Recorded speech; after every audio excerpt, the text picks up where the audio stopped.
Hey guys, welcome back sa ating YouTube channel. So dumating na nga yung in-order natin online, which is yung ating mini heat press. HPV mini heat press. So gagamitin natin siya para dun sa mga itatatak natin na maliliit lang. Kasi kapag ka heat press machine yung gamit natin at maliit lang yung itatatak natin. Halimbawa, yung logo, mga ganito lang siya kalaki, 2.5 inches lang siya.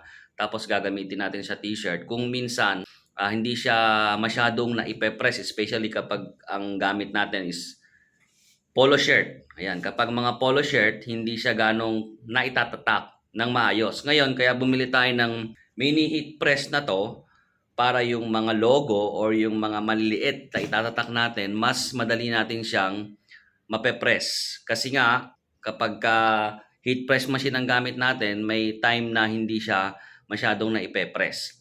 So tara, i-check natin, tingnan natin kung ano yung laman niya sa loob ng box, tapos testingin natin siyang gamitin. So guys, ito na yung ating mini heat press. So buksan na natin siya para makita natin kung ano yung mga kasama niya sa loob. So gagamitin natin siya mamaya para makita nyo kung effective ba siya, kung maganda ba siyang gamitin na pantatak.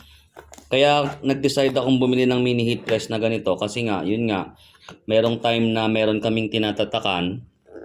Liliit lang siya tulad nito. Ito, DTF siya guys.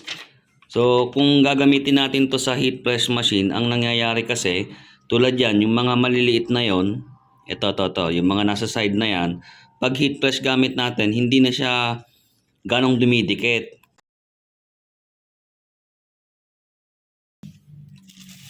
Yon, kulay blue. Ayan. So, kung mapapansin nyo guys, talagang ito ay heavy duty talaga siya kasi alam naman natin na malakas tong kumonsumo sa kuryente. Tapos ito yung kanyang patungan na rubber siya guys, rubber. Tapos itong part na to medyo matigas siya. So parang may pinakabakal siya rito. So ipapatong siyang ganun kapag mainit na siya. Okay. So ito yung parang pinaka-plancha niya, yung ididiin pagka nag-press. Tapos meron ditong sa gilid, ito yung kanyang switch. So meron siyang numbering eh. So number 1, number 2, number 3. So sabi nila according dun sa manual, wala kasi siyang manual, pero yung number 1 yan is around 140 degrees Celsius. Tapos yung number 2 niya is 160 degrees Celsius. Tapos yung number 3 niya is 180 degrees Celsius. So kung DTF lang natin siya gagamitin is pwede na yung number 2 or number 3. Pero mas safe tayo sa number 2. Guys, ito nga palang si mini heat press machine, hindi siya pwede sa sublimation process. So para lang talaga siya sa DTF. Ayan, para sa mga ganito.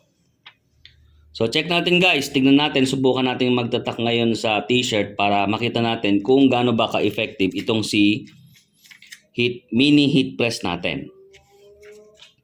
So yun lang guys ha, wala nang laman sa loob ng kanyang box yung mini heat press natin.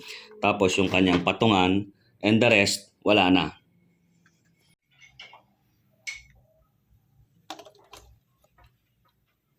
So ito na siya guys, nakasaksak na siya, pinapainit natin. So nilapag ko muna siya sa kanyang lagayan. So nakaset siya sa number 2 kasi nga si number 2 is 160 degrees Celsius yung kanyang init. Ayun guys, kanina naka-red to. So ibig sabihin kasi nung naka-red siya kanina, pinapainit pa lang niya. So ngayon nag-green na siya. Ibig sabihin, pwede na natin siyang gamitin. Ayan, nagbi-blink siya na green. So ito na guys, nailatag na natin yung ating t-shirt. So ito talaga yung purpose niyan, kaya bumili tayo ng mini heat press. Itong kasing part na to ng t-shirt, yan dito sa may likod. Kapag nilagyan mo kasi siya ng logo dito, tapos gamit mo tong heat press machine natin, hindi siya ganong dumidikit kapag heat press kasi nga marami siyang tinatamaan na mga matataas na surface like itong part na to. Tapos yung part na yan, saka itong part na to. Kaya ang solusyon talaga is mini heat press talaga yung the best na gamitin. So ayan. So sample lang naman to. So i-press ko na siya. So si DTF, ang press natin dyan is 10 to 15 seconds. So i-press ko na siya. Ayan. So, 1, 2, 3, 4, 5, 6, 7, 8, 9, 10. Ayan. So, guys, ayun na siya. So, 10 seconds. Tapos, medyo ginanyan-ganyan ko pa siya para mas maganda. Bukod dun sa 10 seconds na pagkakadiin ko sa kanya. So, hihintayin na lang natin lumamig yan. After niyang lumamig, tsaka natin tatanggalin. Tapos, ipe-press ulit natin. Okay guys, eto na siya. Malamig na siya. So, tanggalin ko na.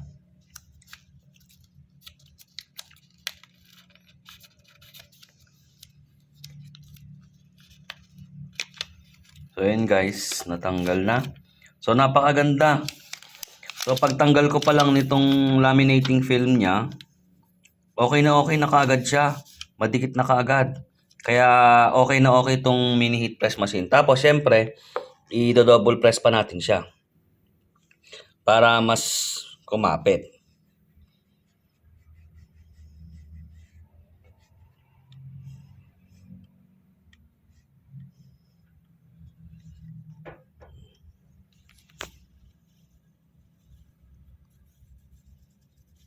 So, yun guys, oh. Napakaganda ng pagkakadikit niya, oh.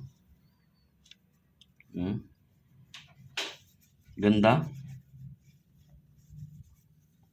So, ayan guys, naging successful yung paggamit ng ating mini heat press machine.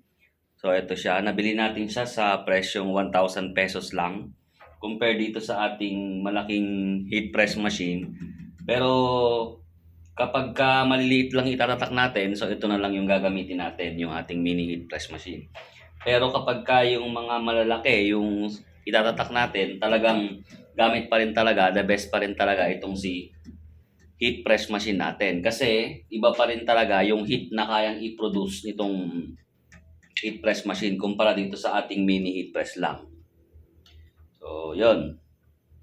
So, wag pa rin kalimutan mag-like, mag-comment, at syempre, mag-subscribe sa ating channel, and hoping na meron kayong natutunan sa vlog natin ngayon. Hanggang dito na lang. Good day sa inyong lahat. This is Sir Brian Mendoza. Bye-bye.